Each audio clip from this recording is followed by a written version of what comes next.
Benatia, De Zerbi. Le clash. Y a-t-il eu clash? Y a-t-il eu une violence verbale entre le coach italien et l'ex-international marocain passé par Clermont, le Bayern, la Juventus? Mehdi Benatia s'en est-il pris à De Zerbi? De Zerbi s'en est-il pris à Mehdi Benatia? C'est la question du jour que vous me posez dans les commentaires depuis le début de l'émission.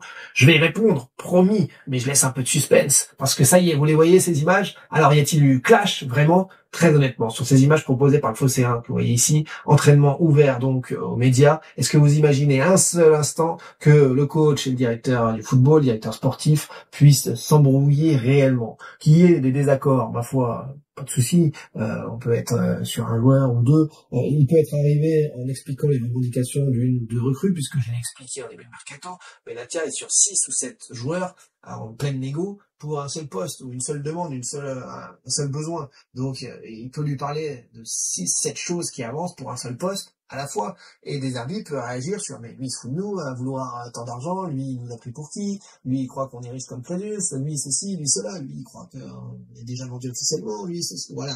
Donc il peut y avoir plein de raisons. Est-ce que il y en a un qui s'agace au sujet d'une information qui vient de lui parvenir?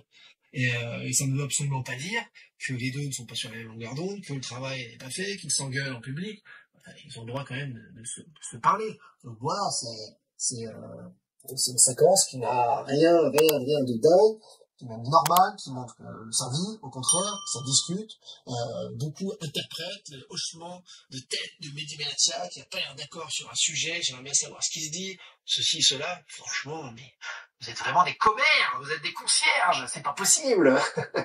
Franchement, mais ils sont en train de discuter professionnellement, peut-être d'un agent qui vient de leur remonter des demandes complètement folles, et là, ils s'agacent, et ils ont peut-être 2 stratégies à mettre en place. On peut tout s'imaginer, mais alors, comme certains supporters le font, s'imaginer le pire, ou penser que c'est pas normal de se prendre la tête devant les caméras, je pense que je suis pas dérangé d'ailleurs pour ça. Le directeur du football, il lui aurait un message sur une image pareille, il va me raconter la communication qu'il a envie de raconter d'ailleurs autour de ça, mais c'est vraiment, là on est dans une série B, on est dans une série télé où tout est décortiqué, analysé, vous avez lu sur les lèvres peut-être.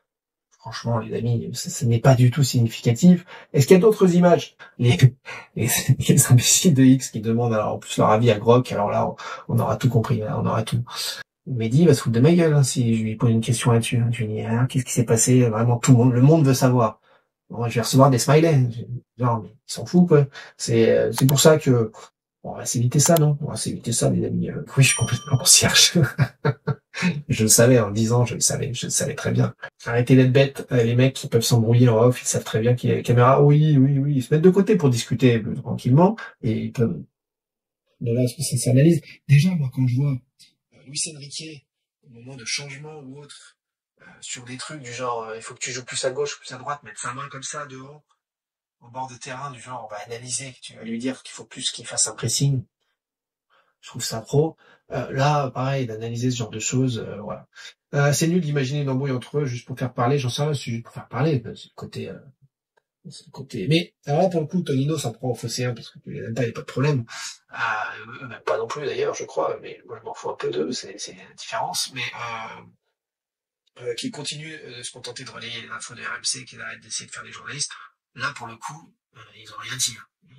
Ils ont posté un tweet avec les images d'entraînement, le coach et le directeur sportif qui se discutent. Il y a pas d'autre chose, il y a pas d'autre analyse chez eux là-dessus, ils n'ont pas polémiqué ou quoi là-dessus. Il y a une vidéo où De Zerbi a l'air énervé, je te l'ai envoyé sur TikTok. Je ne suis pas sur TikTok, mon ami.